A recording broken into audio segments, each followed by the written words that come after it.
Part 1, Chapter 4. You smell like onions. How's it going, Your Majesty? I said to the old woman beside me.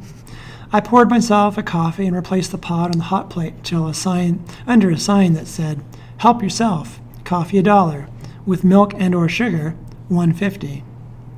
If people want to ruin good Colombian, Rena had told me more than a month ago when she showed me around Rena's unique cafe for the first time, they'll have to pay for the privilege.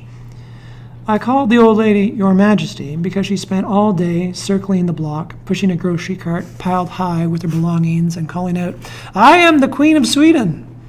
Rain or shine, she wore a long knitted scarf, striped blue and gold, and a dirty white toque. Where she slept at night, I had no idea, probably in the big park across the road.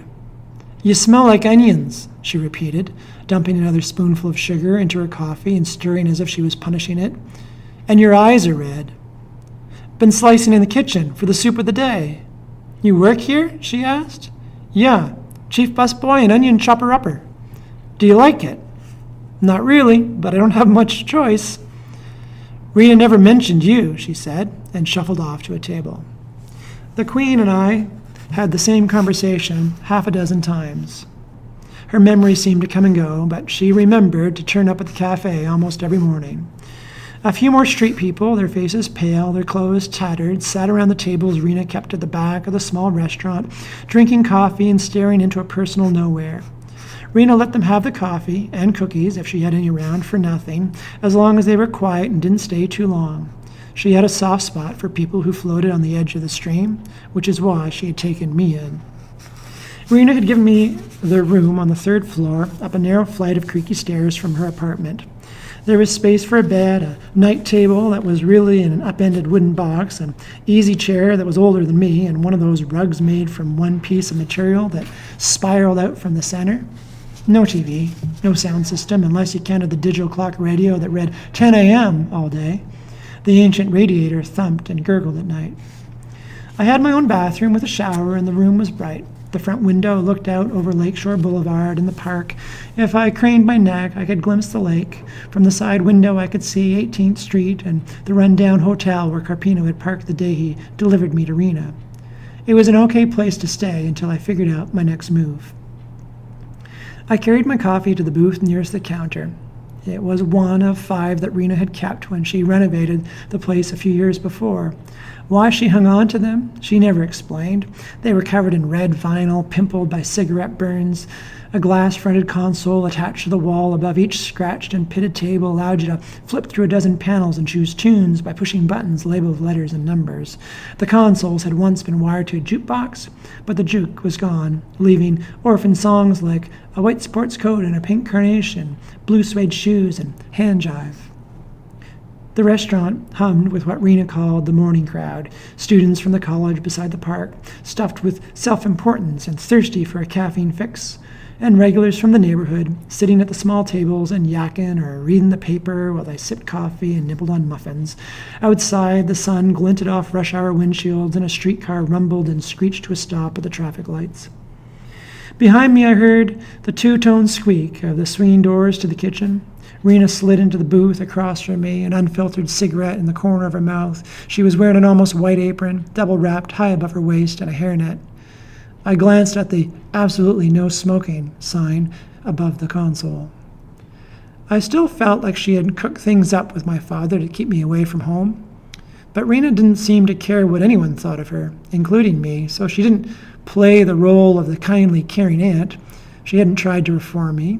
I had my room and a job in a restaurant, bussing tables, sweeping up, lending a hand in the kitchen. She paid me, after deducting for room and board.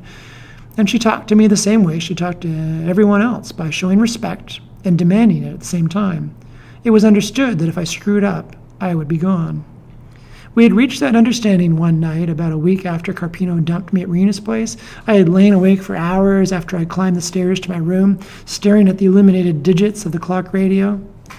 At 1, a 0, a colon, 2 more zeros, and beside the little tail that hung off the upper left corner of the 1, the tiny white letters AM with a red dot glowing next to them.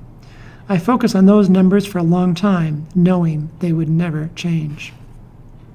I got out of bed and pulled on my clothes. I sneaked down the back stairs, threw on my coat, and closed the door carefully behind me. I ran across the deserted road and into the park, skirting the darkened buildings, heading for a strand of evergreens by the lake. I planned to stay there, more or less out of sight, until the train started up early next morning, and then head west towards Hamilton. Maybe planned isn't the right word, because I hadn't worked out what I'd do when I got home, and I hadn't paid any attention to the weather. Gusts of freezing rain swept in from the lake, and within an hour my teeth were chattering, my hair was a helmet of ice, and every few seconds a shudder rattled my bones. Before long, I found myself on the sidewalk beside the cafe, shoulders hunched against the cold, the side of my face burning from the sleet driven by the wind, banging on Rena's door. It took her a long time to answer. "Forgot your key, I suppose," she said, standing in her nice warm vestibule wearing furry pink slippers, holding her woolen robe close at her throat. She knew damn well why I was standing out in the cold. "You're right," I said. "You look like a drowned cat.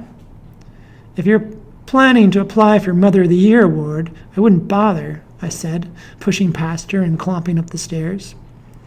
But she had made me come back down to the kitchen after I had changed my clothes, and she sat me down at the table. "Look, Lee, even a fool knows when he's got no choices left." "I guess you're right," I admitted. "So give this place a chance. It won't be so bad. If you want to call up your friends once in a while, I don't mind. Long distance to Hamilton isn't very expensive." "Okay," I replied, suddenly tired. "I'm going to bed now." I returned to the room upstairs, lay down in my clothes, and looked at the clock. I didn't tell her that I had no friends to call anyway. Now, sitting across from me in the booth, squinting against the smoke, she asked, "In the mood for a surprise?" "I guess," I answered. "Come on." She led me through the kitchen and out the back door into the tiny courtyard, an area about the size of 4 cars parked side by side, enclosed by a 2-meter-high brick wall. Huge flower pots waited for the spring planting. Lawn furniture, rusting at the edges, had been shoved into one corner. Against the wall near the steel-clad door stood a bicycle. "I've decided, if you agree, to start a delivery service," Rena said. "Solid long-time customers only, and a few who aren't quite ready for Meals on Wheels but find home service convenient. Maybe a few deliveries a day?" "With that?" I said. It was a hybrid, a cross between a street bike and a mountain bike. The olive paint job was scaly and blotched with rust. "Nobody," I said, "will want to steal this thing. It looks like a stripped-down tank." "I don't know from bikes, but a friend told me it's in good condition, said I could have it cheap." I crouched and looked closer. 18 gears, no springs or shocks, wide tires with street treads, straight handlebars showing rust at the welds, a chain shiny with oil, new cables, clean hubs, a crappy-looking but well-maintained rig. "Yeah, it's in good shape," I admitted. "I take it I'm the new delivery boy?" She pushed a strand of blonde hair off her forehead and grinned. "Let's say courier. It sounds classier." "How do you know I won't take off one day and never come back?" "If you do, send back the bike. Cost me $100. Anyway, what do you think?" I was attracted by the idea of getting away from the boredom of the restaurant from time to time, and I liked the fact that Rena had said, "If you agree." "We'll need a good lock," I said, "and a rack, and pannier bags to carry the deliveries. Oh, and a map. I grew up in Hamilton, you know." "Well," Rena said, flaming a new cigarette, "nobody's perfect."